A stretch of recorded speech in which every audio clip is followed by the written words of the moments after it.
Hello and welcome to another episode of the Wisdom of Friends podcast. Thank you for tuning in. If this is your first time listening, then thanks for coming. This is a podcast where you get to learn more about your friends and community, their wisdom, their trials and tribulations, timeless insights, and their secrets. Now, let's get into the show. Please welcome your host, Cal Arras.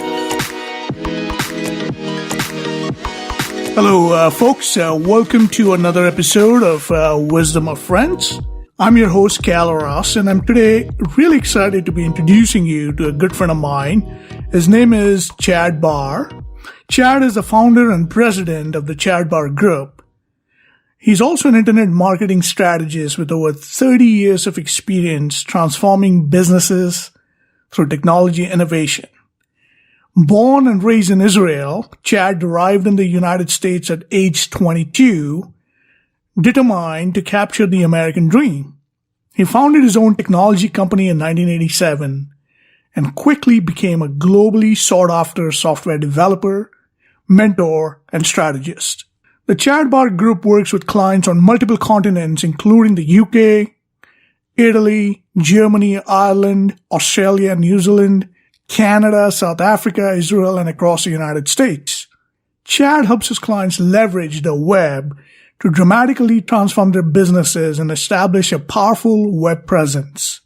His firm, the Chad Barr Group, is recognized as one of the leading strategic internet development organizations in the world. Chad devotes his time to writing, coaching, consulting, speaking, and leading his clients to greater success. A prolific writer about the web, marketing, and business strategy, he has published hundreds of articles and also co-authored the book, The $1 Million Web Presence, which demonstrates how to leverage the web to build your brand and transform your business. When he's not working with his clients, Chad enjoys his latest role as a grandfather to 3 wonderful grandchildren, a former professional guitarist. Chad especially enjoys playing guitar for his grandchildren who thinks he's the coolest guitarist in the world. Well, friends, this is a fascinating conversation where Chad and I talk about what it really takes to live a good life, how to balance it out with all the successes and ups and downs and the ebb and flow of life. And this is a really fascinating conversation. I hope you enjoyed as much as I did. So please pull up a chair and listen in. So without further ado, let's welcome the one and only Chad Barr.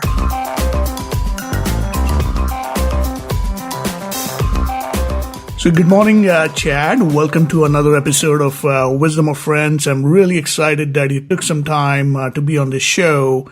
And let me start off with my first impressions of you. This was almost 15 years ago when we first met. And I don't know if you recall this, but this was at a Toastmasters meeting in Shaker Heights at the East Side Cleveland Toastmasters Club.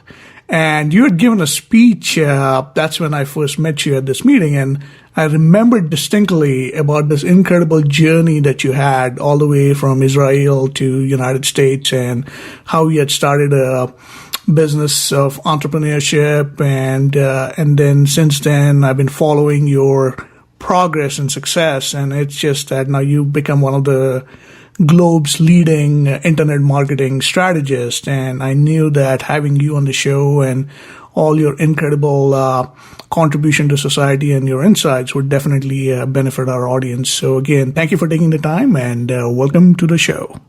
Great to be here, Cal. Thank you for inviting me. And I do recall very clearly the Toastmaster sessions we had. It was a blast. I had a great time. I learned a lot. Great group of people. And it gave me probably the initial push to get into the speaking arena. So good memory. And thanks for reminding me some good thoughts and good memories. Yes, indeed.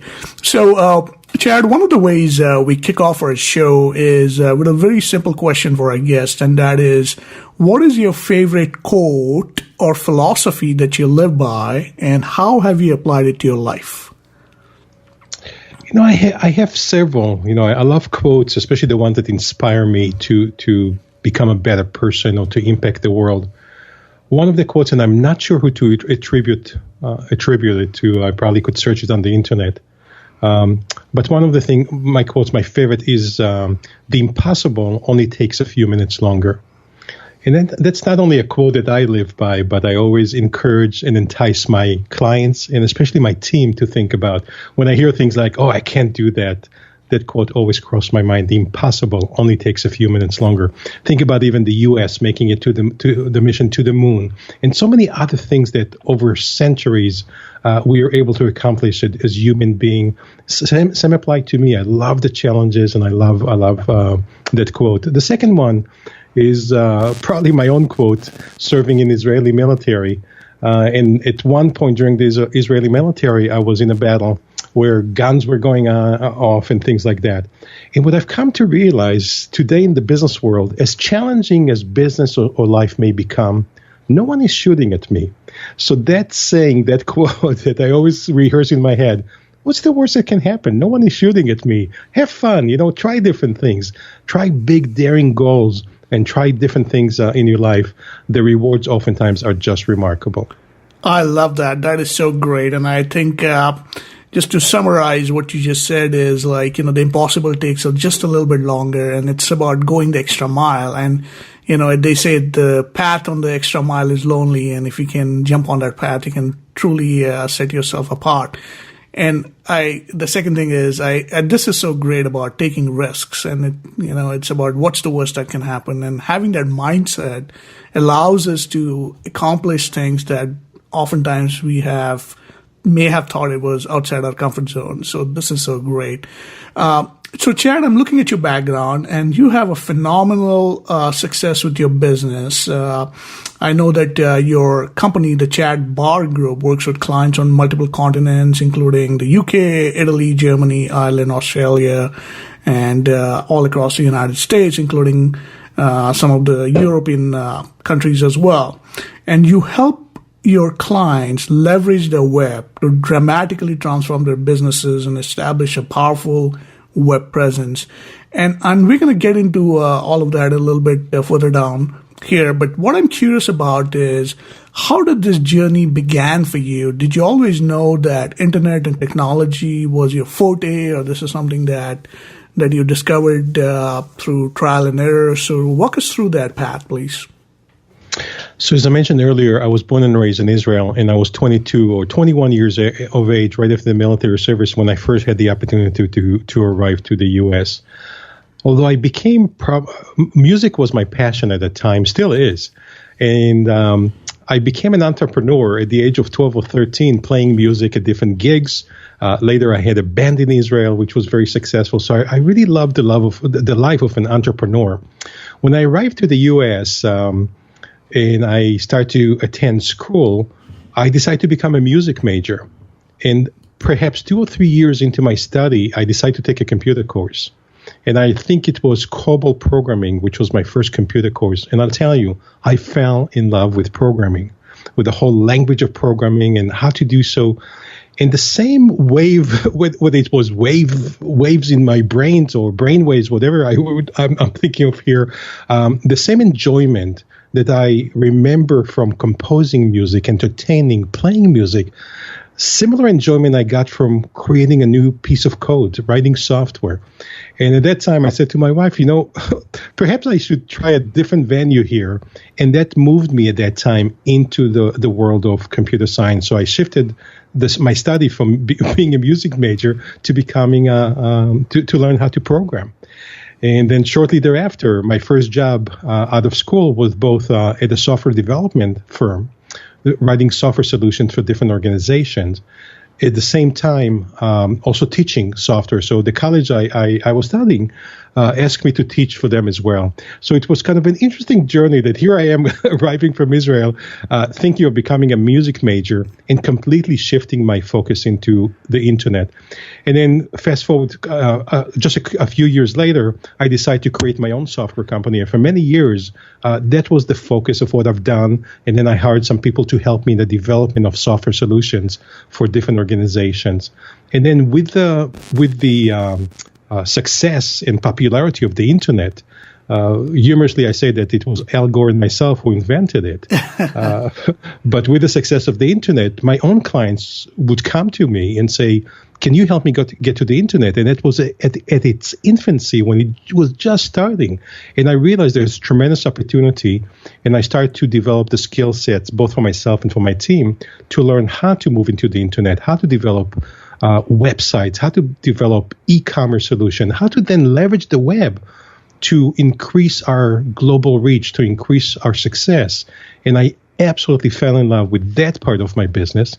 And then after many years of being a software development, although we still do a lot of software for the internet, our main focus today is how to leverage the power of the internet, the strategy behind it, in order to increase our client success and, of course, our own success as well. That is so great. So what I'm hearing you say is basically from when you arrived from Israel, you essentially wanted to be a musician, and having taken courses as a musician, and then you fell in love with programming, and then that led to you starting a software development company. And then somewhere down the road, when internet was in its infancy, basically the clients literally, you studied the market, you saw the demand in the marketplace, and then eventually started building your company based on that, and then helping your clients really develop a web presence. And that is so great. But I want to get back to your music. And I remember that I think it was a few weeks ago that I read a post, I think it was on one of the social media sites, where you had talked about how you still accompany your wife, who is a cantor, Laurel Barr, on guitar while she leads worship services for the senior citizens at a local assisted living apartment complex in Cleveland. So tell us about your passion for music. It looks like you're still remarkably using your gift of music to benefit the community. So are you still doing any concerts or performances or anything that related to music? Probably playing the guitar, which is my main instrument, and composing and entertaining. Playing the guitar is almost like riding a bicycle. Once you know how to do it, you don't completely lose that, although I don't practice as much as I used to. But my wife has an amazing voice. She's a graduate of the Cleveland Institute of Music, and she's absolutely, I'm sure I'm biased somewhat, but she absolutely has an amazing voice. People oftentimes refer to her as a better version of Barbara Streisand, and she really has a gift of a voice. So although my main focus today is internet, and we'll talk about my photography hobby maybe later on, I love playing music. And so I still use it both as a hobby, even though I'm a professional musician, to play for my grandkids, who still think that I'm the coolest guitarist in the world, and that's good. But my wife entertains for that nursing home twice a month. So it's her way of pulling me out of retirement. I enjoy it tremendously, not just to listen to her voice and accompany her, but to see the faces of the older people enjoying it and getting involved in singing, and sometimes you see tears in their eyes. It's just amazing just to see that joy and to be part of it. So I love this, and that's my way to still be involved. And then every once in a while, whether it's once a year or whenever, oftentimes she arranges for a concert. She used to have cantor concert, which she invited some amazing cantors. So oftentimes she asks me to accompany them or to play a song with her. So music is still in my DNA, and I enjoy that both. And I have my guitars in my office, so a couple of times a week I even turn around, pull the guitar out, play a little bit, and then go back into the business world. No, that is so great, and I'm so glad that you and your wife are able to, bring joy and light into the lives of all the senior citizens in your community, and it's really a remarkable thing to do. So one thing I'm curious about, Chad, is what did your parents do, and how did that shape your life growing up? My parents moved to Israel. My father, I believe in 1947, a year before Israel became a state, and my mother in 51. He came from Russia, and my mother came from Poland. Although they were, luckily, they escaped the Holocaust. Their grandparents and my grandparents, many of on my grandparents' family side, a lot of them have been lost in the Holocaust. So they brought a great spirit of building, new nation into the state of Israel. So my mother was a nurse all her life, as I remember her, both helping build the initial hospitals in Israel in 51, 52. My father was very much involved in protecting the state of Israel. But then from a profession standpoint, as you asked me, my father was a building contract. He was involved in building the state of Israel. So he was a contractor, and my mother was a nurse. And I believe if there are a few things that I remember is, first of all, the spirit of helping others. Our house was always open for guests and immigrants from all over the world. I remember immigrants from Russia and Europe and whoever was immigrating to Israel. My parents always had an open house.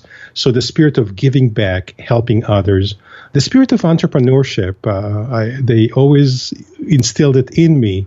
Perhaps in a subtle kind of way, but always encouraged me to be to have the spirit of an entrepreneur, to read, to study.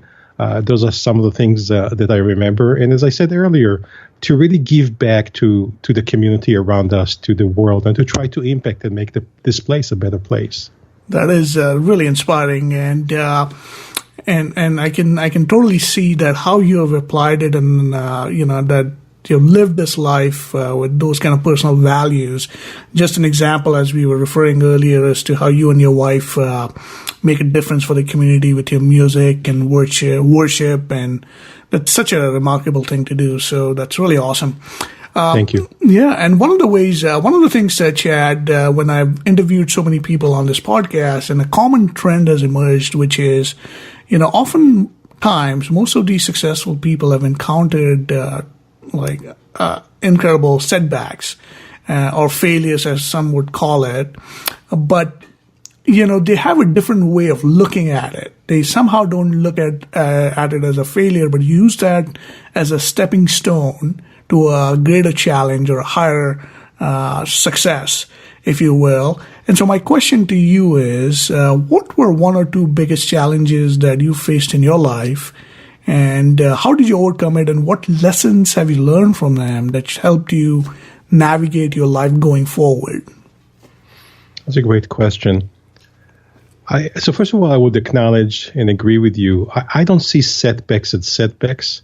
I see them either as a need for a detour, for a different way, a different approach, or the other perspective is I need to be patient, or I need to have more patience in order to reach the destination. So that always crossed my mind. Am I on the right track here? Is this potential hint of a failure, although I never see it as a failure, is saying to me, you haven't tried the right approach, or you haven't done it long enough in order to get to the destination.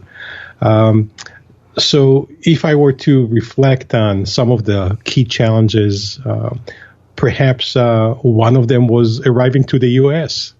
I had the opportunity to come here, but my English skills or my language skills were not as refined as they are today.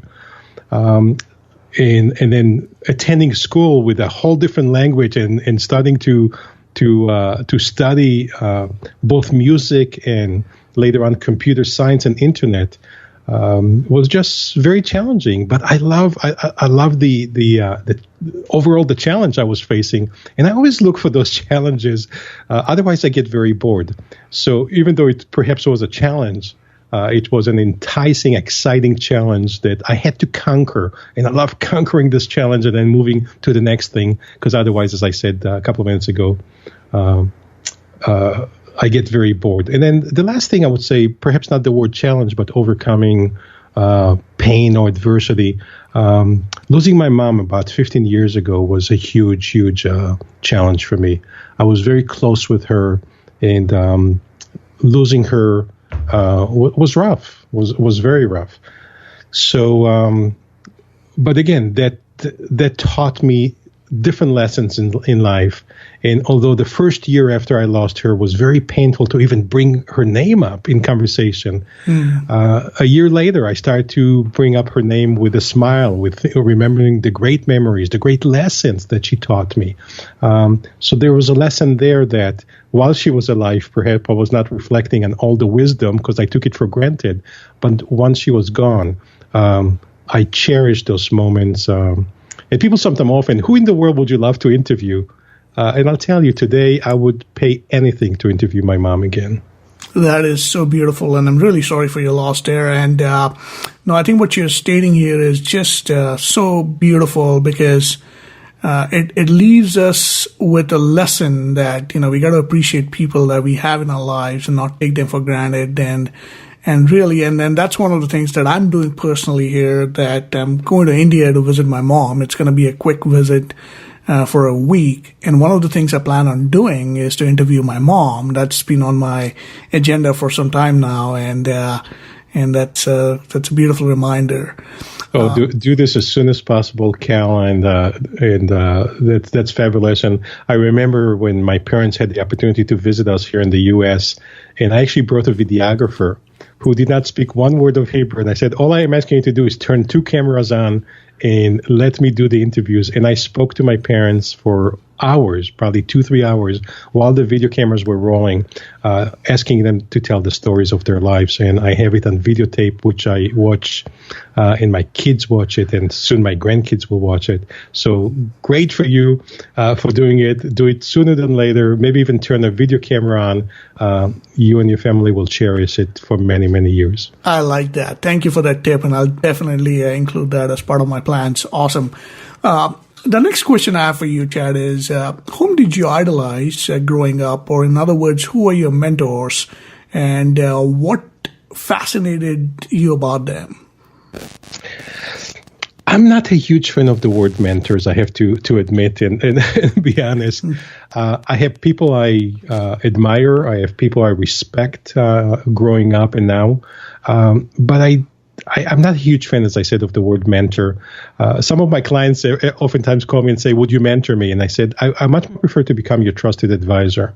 I much prefer to become the person who advises you how. But so let me just qualify that I'm not a huge fan. But to answer your question about idolizing or perhaps maybe the word admiring, there are a lot of people that I just think the world of. Anywhere from, of course, Edison and Aristotle and some of the greatest thinkers of the world. My library is full of books of people who are still alive and people who passed away and shared their wisdom with us. I love the work of Peter Drucker. I probably have all these books in my library. Seth Godin, Stephen Pressfield, Marshall Goldsmith.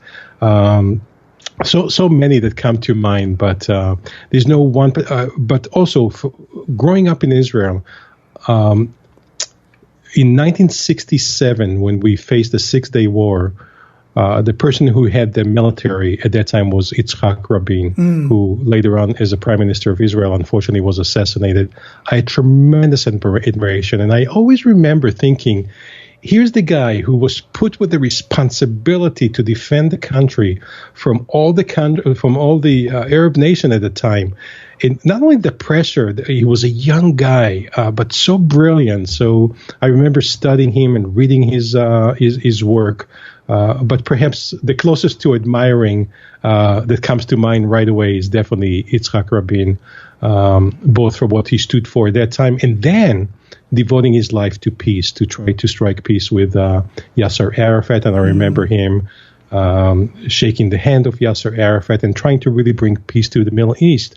That meant a lot to me, that here's a person of war, perhaps like Mandela as well, right? Yeah. Just who is now focused on how to make the world a better place and bring peace, and unfortunately was assassinated for that same reason. Yeah, it's really sad that there's a cost to be had when you stand for something that's bigger than you, for the greater cause of society. It's unfortunate, but I totally agree with you. Some of the names you mentioned are really inspiring world leaders, and we could all learn a lot from them. I want to dig a little bit into some of your hobbies and interests, Chad, and I know that photography is one of your recent hobbies, and you mentioned earlier before we got on the show here that photography is something that you have a spiritual connection with. Could you elaborate a little bit on that? Absolutely.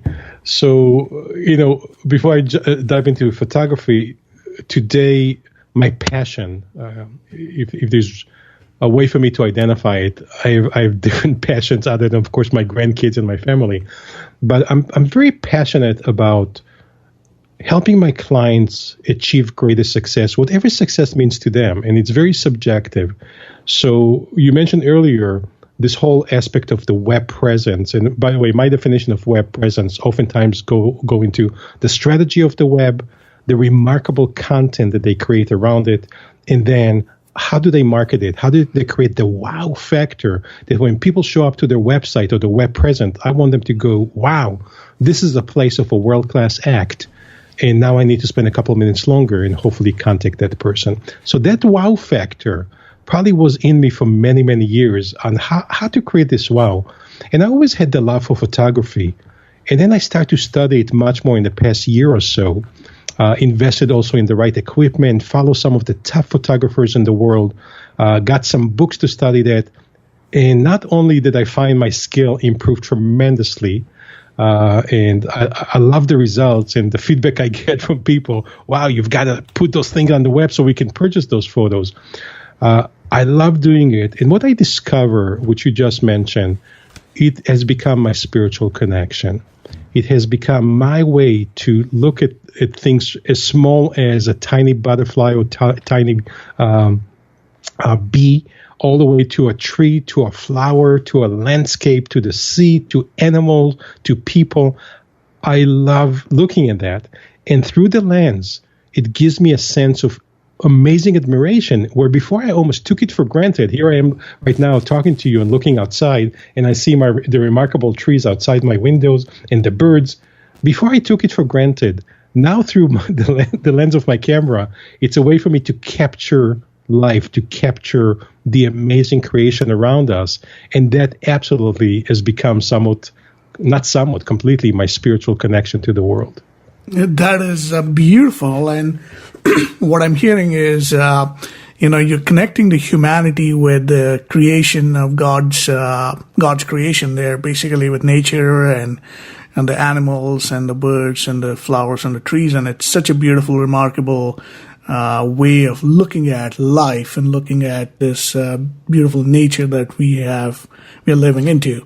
Now, that is awesome. Yeah, that's exactly right. Humanity and humankind has become so advanced in the ability to create remarkable things. And it fascinates me how over centuries we can now create things that I cannot imagine or fathom 50 years ago, 100 years ago, 300 years, looking into the future for people to envision what we create. However, with all the sophistication, humankind is not able to create a tree, to create a bird, to create a squirrel. And when I look at that to me is the utmost admiration of creation.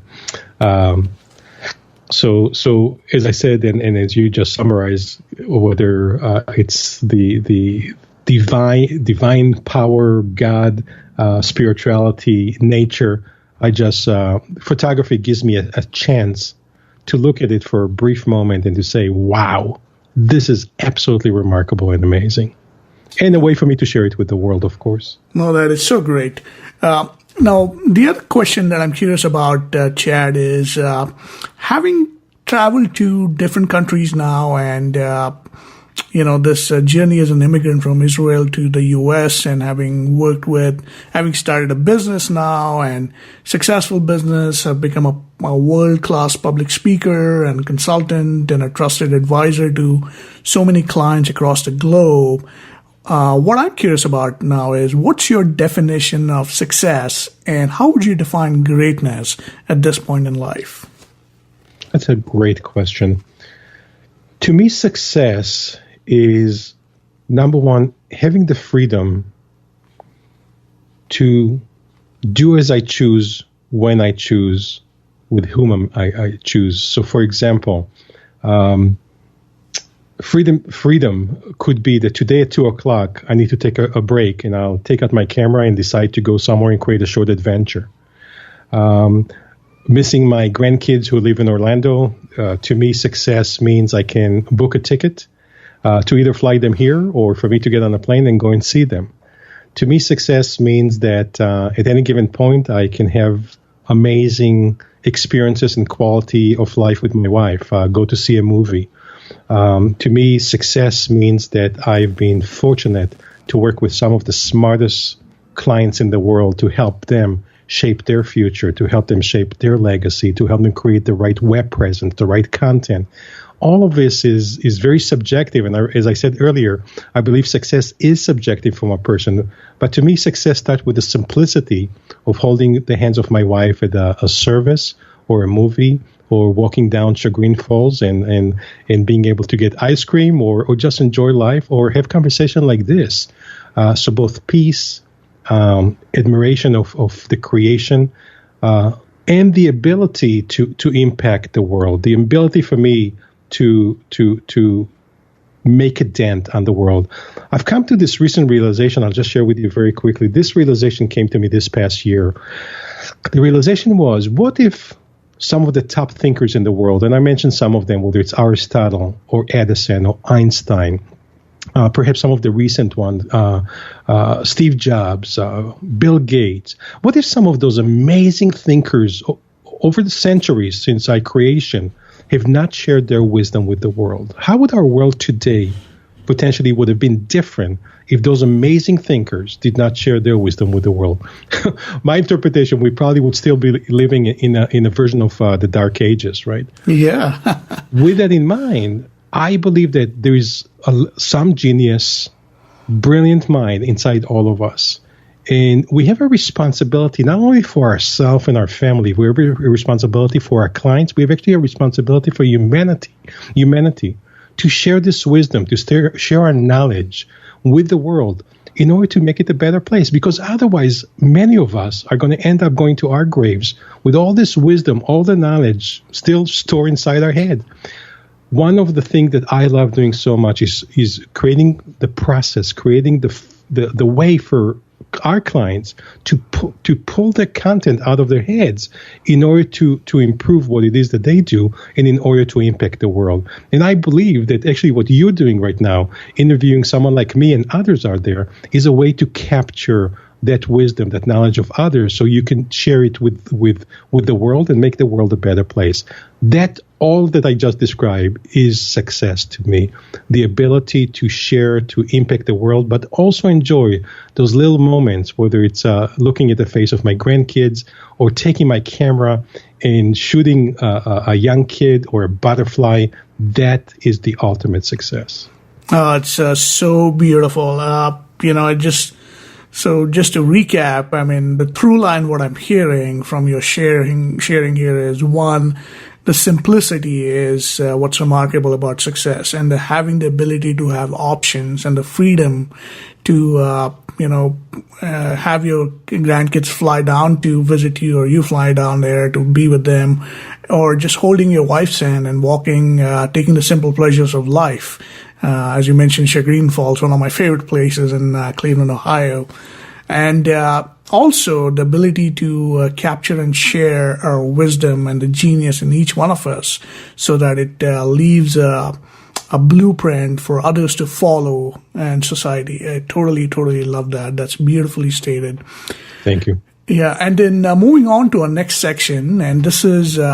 these are some of the questions that we've gotten from our audience, Chad. And one of the first questions that I have for you here is, what books have you gifted or reread over the years? That's also a very, very good question. I have a huge library, both in my library here and also now over the past many years, a digital library. I get a lot of my book through iBooks and Audible. I love listening to them when I walk or drive or things like that. I cannot think of a book that I reread more than once. I love reading new things, but yet I look at my library and every once in a while I pull a book out and open it at random at a given page and see what jumps at me for that page. I love doing that. But I love reading new stuff all the time. And I'm a huge reader or listener to books. Used to be books on tape. Now it's books on digital, right? Mm-hmm. But some of the amazing work of Peter Drucker, and I love the work of Stephen Pressfield, which the book about overcoming our resistance. Resistance, yes. The Art of War, the War of Art. I always the War of Art. I think something like that. Yes. So Stephen Pressfield, he's got some amazing business book, but he's got some amazing novel. I mentioned before the story of the 6-Day War. The Lion's Gate comes to mind, and I think maybe that's one of the book I read twice from Stephen Pressfield. It's an amazing story about the events of the 6-Day War, as he interviewed 350 or so people, warriors and individuals and government people, and the way he told the story was just fascinating to me. So I love the work of Stephen Pressfield. And so many others that come to mind. The books that I gift people, recently I read, probably last year or so, maybe 2 years ago, I read the book, The One Thing, which really resonated with me. So I did give that as a gift a couple of times to people. But sometimes a friend of mine said that he's into recipes of shakes, so not shake, those healthy thing. So I got some books from me on how to create the healthy shakes or whatever, and I think I gifted my friend this. One of my friends is into workout, so it's not always a business book or a book of wisdom. Sometimes it could just be a book of photography. So whatever is their passion at the moment, that's what I would gift that person. As I said, it could be a workout book. It could be a book of Peter Drucker. It could be The One Thing that I just read recently. It could be a book of Pressfield. Or sometimes people say to me, what book would you recommend? And I think Pressfield has come to mind. Seth Godin comes to mind. Marshall Goldsmith comes to mind. So many others, amazing authors and thinkers of our century, and books for people that unfortunately left us, but the wisdom is in the books. Oh, absolutely. And we'll include all of these wonderful names, authors, in our show notes here. And so the next question, Chad, I have for you is, what stops people, in your opinion, from achieving their full potential? I would say mindset and courage comes to mind. So one of my favorite questions, both to myself and close people around me and prospective clients before they become a client, do you have the courage to do what it takes to be successful? And I realize, as my young kids would say, duh, of course I have the courage. But oftentimes people say, I do have the courage, and they don't follow through. So to me, courage is absolutely number one in reaching a higher level of success. The second word that comes to mind is... You said mindset, yeah? Mindset, yeah. Mindset. And then the third one comes to mind is execution. Being true to doing what you said you're going to do. Earlier, we talked about having the patience to overcome adversity or challenges or trying different things. But unless you follow through, you say, I want to reach this goal, or I want to create a new product or a new experience for people to experience. Unless you execute it, it's all an idea in someone's head. So the first thing is the mindset to say, I know I'm going to do it, the discipline to execute it, and then the courage to say, what's the worst that can happen? Because sometimes people don't do it because they're afraid of failure or they're afraid of criticism. Those are the three or so words that come to mind that I believe hold people back from reaching higher level of success and impact humanity in a much higher level than they have been able to before. No, that's so great. The next question is, what advice would you give to someone entering the world of marriage and parenting? I know you've had a wonderful marriage and you've had amazing grandkids. So what advice would you give to someone who's entering this phase of life? Yeah, I married my wife 38 years ago, and I'm still married to her. So that's a great sign. And look, probably like all married couples, there are the challenges to overcome. But even through the challenges, there was never a thought that we're going to give up or step away. And unfortunately, I don't remember the exact statistical information here, but I think close to 60% of marriages unfold and collapse, unfortunately. So on one hand, I would say when you see the right person, when you know this is the right person, my philosophy, you don't need to experiment any longer. So going back to perhaps my early days, I dated several women in my life. But when I saw and met my wife, I knew this is the one I want to marry. And people say, how did you know that? And the only thought that crossed my mind, and I was too young at the time to realize that, but if there's a way for me to articulate, it was I saw her as the mother of my kids. I saw her ability to raise my kids, and I never saw it in any of my other girlfriends. And that was pretty profound. So not only having the partner, having the friend that I know I want to share, having great time. So it's not just the love and possibly sex that has to be, of course, okay, if I may say it on the show. But to me, is having a true friend that I can share my life. I can share successes. I can share how to overcome adversity, someone I can confide in. Those are all critical before I marry the person. And it was very fast for me to know this is the right person. But as I said before, realizing that as we raise a family, this is the person I would want as the mother of my kids. And I saw her ability to do so just unbelievable. And your second question was about parenting. So on one hand, I think there's an important structure or discipline, but also at the same time balancing it with the freedom to make choices and sometimes to fail, of course, and not to spoon feed them everything, to give them the challenge and to see them through the challenge. Of course, to always push them to read and to study and to become a better person, and then devote back to the community that they live in. So even with my grandkids, I see it both for ourselves and my kids. What are they, if they're getting some allowance, what part of the allowance are they giving to what's called in Jewish tzedakah, good for good deeds? So I see my daughter, and we've done that with our own kids. When they give them $1 or 25 cents, they have to take a portion of that and then allocate it to give back to people who are in need of that. So both creating the discipline, but at the same time creating the freedom. It's almost like creating an entrepreneurship mindset from a young age to allow them to make the right choices, to fail at time, but to know that you're always there to support them in their decision to become a better person.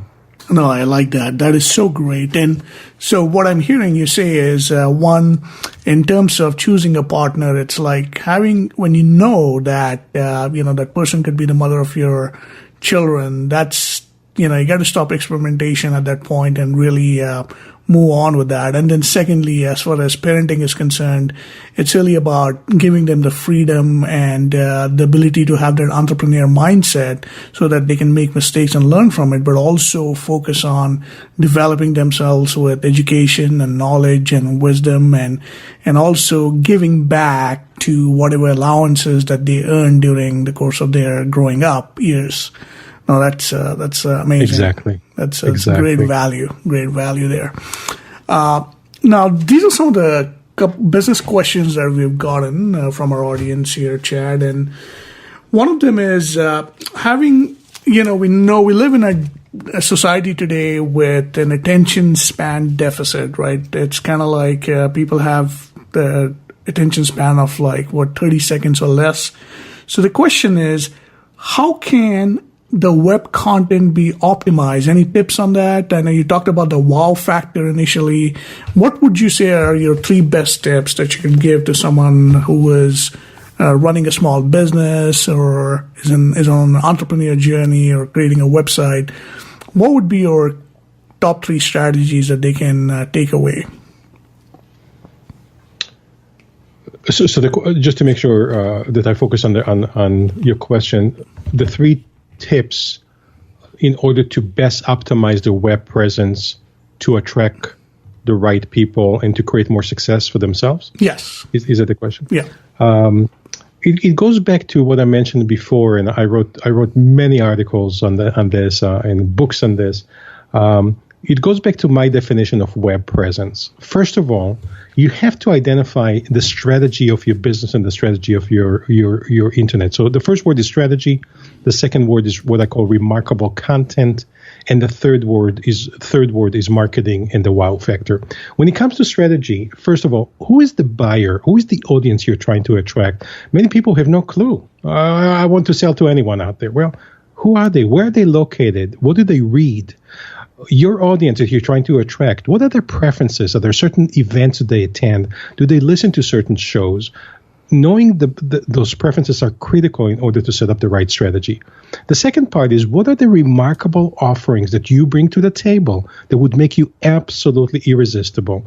So identifying, looking at that from a strategic and technical perspective is critical before you start to even create a website. And many of my clients, when they first come to me, cannot articulate what are the offerings, not just service offering, but products offering. What do you think you're creating over the next 6 months, 12 months, perhaps even beyond that? We have to identify that, document it, and put together what I call a roadmap to success. And the other thing, so that's part of the strategy, and I'm very quickly just going through that right now. The second component is the remarkable content. There's so much noise out there, and I look at so much content of people putting on the internet. Not only they're quoting others, and I don't have a big issue with quoting others, but if you want to position yourself as a thought leader, you've got to start quoting yourself.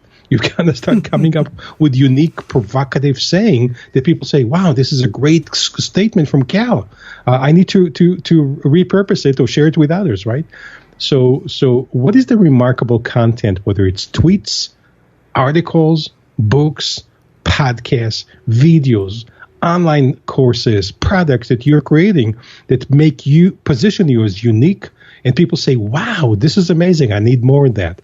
One of the tweets I just put recently, or I call it a meme because it has a visual thing to it. Is your audience saying, wow, I never thought about it this way? Or are they saying, so what? I've heard it many times before. So that second component, in order to distinguish you, in order to make you different, is critical to look at and to put together what I call remarkable content.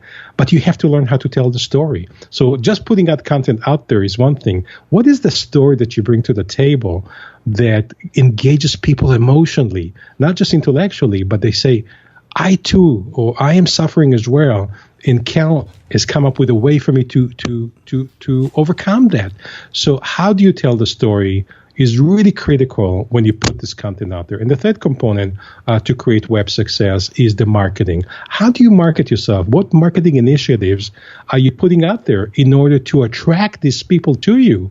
And for them to say, I need to work with Cal or I need to work with Chad, and then make it not only professional, but to me, the wow factor, people make their opinion very quickly. If you see someone on the street and they're not dressed well when they're stepping into your office, you may have a different opinion than if they come well-dressed and position themselves very well. The same thing applies to your website or your web presence. Is your content looking professional? Is your content putting out the concept of, wow, this is remarkable. I need to be associated with this person. So very quickly, those are some of the tips or insight I would share with your audience, the people who are listening here, if they want to take their web presence to the next level. There's, of course, a lot more on the website. And if people have questions, I welcome them putting them on social media or sending me an email. I'll be glad to answer some of those. Absolutely, and we'll include all those show links on the podcast show page here. And I like how you just summarized it. It's essentially, having clarity of what your product and service offerings are, and then secondly, having the originality of your thoughts and tweets or message and content and your story. And then the third component about marketing is to, how do you create a wow factor? And I love that. These are some amazing concepts. Thank you. Yeah, and the other question, and this is more of a philosophical question as it relates to technology. And now that, you've been in the world of technology for so many years, and there was a question that was asked in a way that as connected as we are with technology, it's also removed us from having to have human connection. What are your thoughts on that, and how can we bridge human connection in this day and age when social media and all that is ruling our lives? Great question. So on one hand, technology has absolutely become a great enabler. So I cannot imagine conducting business today without the power of technology. Even a simple podcast show like this. Before we got on the podcast, we connected through Skype. We saw each other. I'm just thinking, if I had that technology 20 years ago, being able to just click on a button, see my client, would have been amazing. So number one, I absolutely see technology as a great enabler, not disabler. And I have clients, I've been fortunate to have clients all over the world today, all over the U.S., Canada, Australia, New Zealand, South Africa, Europe, Israel. The beautiful thing about technology, for me to engage with them would be pretty challenging to get on a plane and see them constantly, right? Mm-hmm. Yet with Skype or Zoom or any of those technology, I can push the button and see them in front of me. However, I believe in the human connection, and there's nothing more powerful than seeing a person face to face. So when the opportunities come up, whether it's a retreat or a workshop that allows us to interact, I always prefer that over technology. So one of my clients from South Africa was just here for 3 days with me. And that's the first time we actually met face to face. We already saw each other on Skype. We were very connected, very close to each other. But I'll tell you, there was nothing like shaking his hand, dining together, seeing him face to face, and having those amazing discussions. So even this discussion that is so exciting to have with you today probably would have been slightly different if we were face to face. So again, I don't want to look at technology as a disabler, because it is an enabler. But when the opportunity are out there for us to shake a hand, to hug a person, of course I would prefer it. And that's why I love attending retreats or workshop face-to-face, not just the online workshop, but actually the kind of workshop that I get to travel and see people and hang out with people. That human connection is amazing. Yeah, it's so great. And then the next question is, if you could go back in time, and let's say this is a hypothetical question, and we have a time machine, and so if you could go back in time and talk to your young self, your 18 or 19-year-old self, what advice would you give him?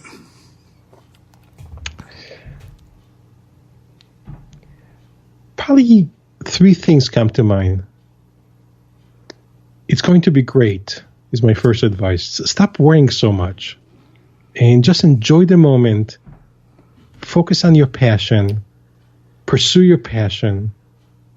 Impact others, help others, find a way that your gift that you're given, the value that you bring out there, has tremendous impact on others. When you connect those two together, your gifts and the value you bring to the world with the need of people, amazing things happen. When I was young, probably in my teens and 20s, I didn't realize that. But as I start to mature and realize that more, those worries have gone away. And so my advice will be, connect your gifts, the value you bring to the table, with what people are looking for. Engage them emotionally, of course intellectually, but primarily emotionally. Stop worrying about things and enjoy the moment. Great things are going to happen. Life is going to be great. Realizing there's some adversity, some setbacks, but that's part of life. Those are the challenges that life throws at us in order to make us a better person, and in order to allow us to learn from that. So every time there's a challenge comes at me, whether it's a personal challenge or a business challenge, what goes through my mind? The saying, "Here we grow again." I like that. Here we grow again. And I like your philosophy on enjoying the moment and, combining the gifts and our value that we bring to the table with the market demand. And then, that totally eliminates the worry factor. And that's so great. Moving on to our next section, Chad, this is a rapid fire round, and this is where I'm going to ask you a bunch of quick questions. These are fun questions, and we may not get through all of them, but I just want to kind of touch on that a little bit. And this is whatever the first response comes to your mind, and if you want to elaborate on it, feel free to do so. But again, this is the rapid fire round. So, Chad, are you ready? I am ready, Cal. All right. So the first question I have for you is, if you could be successful in another profession, which would you choose? Photography. What is, in your opinion, the greatest work of art? Oh, gosh. Anywhere from, walking into the Sistine Chapel was I couldn't breathe. I have to hold my breath. It was amazing. Looking at some of artists like Chauli, the glass that he creates today. Listen to music from Pat Metheny, who I think is one of the genius of our century. Listen to Mozart, Beethoven. So anywhere from art to music, looking at some photographers in the world, and I go, wow, this is not photography, this is art. That comes to mind. That's so great. The next question is, if you could have witnessed one event in history, what would that be? There are probably two or three. First of all, the creation of the world. Would have loved to be there to see that. And the second event, probably for me, growing up in Israel, is 1948 when the State of Israel was created. Just being there in the moment when the announcement was made in the UN and people were dancing in the street. And then, of course, the birth of my kids and the birth of my grandkids.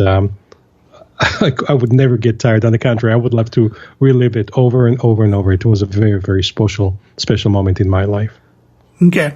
The next question is, what was your most unusual job? Growing up or recently or anything? Most unusual job. Wow. I would say right after the military service, I got a job working in some. I had to figure out what I wanted to do in life since I was in love with music at that time. But I had to get some kind of a job. So I worked for a building contractor, kind of supervising the people in the field, and I couldn't stand it. I hated every moment of it. I was not passionate about it. So that was something that I stepped out of very, very quickly. Great. Who's your favorite musician? There are many. There's not one, but I mentioned Pat Metheny, who is an amazing composer, guitarist. I just think the world of Pat Metheny. That's great. And then the next question is, tell me something that is true that almost nobody agrees with you on.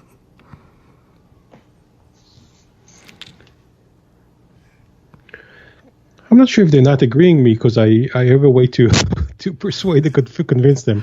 But oftentimes people say to me, Chad, I need help with my website. And my typical answer is, you're already thinking about it completely wrong, in a completely wrong way.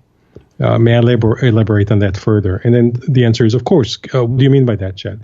Well, rather than thinking about your website, you need to think about your web presence. The web presence is the strategy you bring to the table, the remarkable content, how you market yourself. So it's not just throwing together a website, but it's how do you engage people emotionally? How do you bring this, we talked about a couple of minutes ago, that amazing gift you have, the value you bring in order to impact others. It's a different way of thinking about it than people oftentimes say, can you help me with my website? No. I need to help you with your web presence, which goes back to one more word, which is the word mindset. I have to work on people's mindset, and oftentimes they don't realize it. The last thing that comes to mind is the word transformation. When people work on the web presence, it becomes transformational because they have to dig deep into all those things, figure them out, articulate them in order to come up with the right web presence. So there's a disagreement there, but eventually the ones that become my clients, the ones that agree with me, the ones that don't become my clients probably disagree. No, I like that. I see what you did right there. I mean, it's a way of creating a paradigm shift and a new way of looking at it. There's a great book by Dr. Edward De Bono. He talks about lateral thinking. It's about looking at a problem from a whole nother perspective. And this is so great. And the final question within the rapid fire round is, if you could have, Chad, any message of your choice on a billboard, what would that be? We're putting up our new Facebook business page. I have my Facebook personal page, which I've been very active on, but this week we're launching our business page. And my team asked me, what one quote of yours shall we use right now? And the one I've come up this week with, set big, daring goals that energize you to excel beyond your expectations. I like that. It's so inspiring. Very inspiring. So moving on to that finishes our rapid fire round, and moving on to our final section. This is a wrap up round, and I just have 3 final questions for you. So the first question, Chad, I have for you is, what is your current personal or business passion project that you're working on, and what are you looking forward to accomplishing in the next 6 months to a year from now? It has been on my mind for quite some time. I've been working on that for quite some time. There's always exciting things happening personally and business-wise for myself and my team. But it's one of the things that has been my main focus for quite a few years is helping our clients with their content creation, books and digital content and things like that. So I actually trademark creating global digital empires. That's my trademark, how to create a digital empire. The product I'm working on, which I'm very excited about, is the Digital Empire Creation Academy, which will teach people how to effectively pull the amazing content they have in their heads, how to pull that content, and from that create tweets and articles and books and booklets and online product and go and share this amazing wisdom they have with the world. So this academy, this creating your digital empire, is something I'm very passionate about. And I've been working on that for quite some time. And my goal is to release that in 2017, hopefully no longer the beginning of 2018. No, that is fantastic. And the next question is, what are 3 things you're grateful for in life today? The first one, of course, is my family, my wife, my kids, my grandkids. It's I would not be here without them. I would not be here without my parents. So I'm grateful for, of course, the first thing is family. Second thing is probably no particular order, but I've been very, very fortunate to work with amazing thinkers, amazing clients. So I'm very thankful for the freedom, the business I've been given a chance to create. And whether I would have been in Israel or here in the U.S., but I'm very proud to be both an Israeli citizen and a U.S. citizen. And the U.S. has given me a chance here to create an amazing life, an amazing business, and impact a lot of people around me. So the second thing is my clients. And the third thing I'm grateful for is just to be part of life, part of the creation, part of the amazing 21st century of thinkers. I would not have liked to be here 100, 200, 3 years ago, maybe for my experimentation, just to see what happened there. But also would love to see what would happen 100 years from now, 500 years from now. But I'm very happy with given the chance to be part of life, part of the world around us. Well, that's so beautiful. And so I would like to acknowledge you, Chad, for a few things here. One is to showing us what living a life of excellence really means. I mean, having a journey that started off as a musician to creating a digital empire, of really becoming one of the top internet marketing strategists in the world and helping clients with that kind of passion and dedication and really helping them with their content and digital web presence so that they can create their own wow factor in their domain. And secondly, this amazing contribution that you and your wife do in the community with your music and worship and service and really bringing a smile to people's faces. And that is such an incredible way of giving back. And then having had such a wonderful family and raising kids and grandkids and showing us, how you can have it really do a good job at all these wonderful challenges and we all as human beings experience, and finally taking the time to appreciate nature and being connected with the wonderful world that we live in through your hobby and passion of photography. And finally, I just want to acknowledge you for really, so summing it all up, is to how to raise the bar. No pun intended there, but really how to raise the bar in life. And so I really want to thank you for just amazing contribution that you are. So first of all, thank you, Cal. This has been fabulous. You're a great interviewer. You made it so smooth and so easy that it's very engaging. So thank you for not only including me, for doing the thing you're doing and interviewing others to bring their wisdom, their knowledge to the world in order to both improve yourself, improve their life and businesses, and improve the ones that are listening.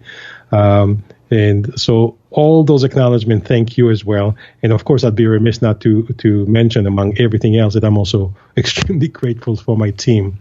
They're always pushing the heck out of me to improve. So having an amazing team and leading an amazing team has been the key to my success as well. No, that's so beautiful. And then one final question, and this is how we wrap up all our interviews, and that is, why do you think people should listen to the wisdom of friends?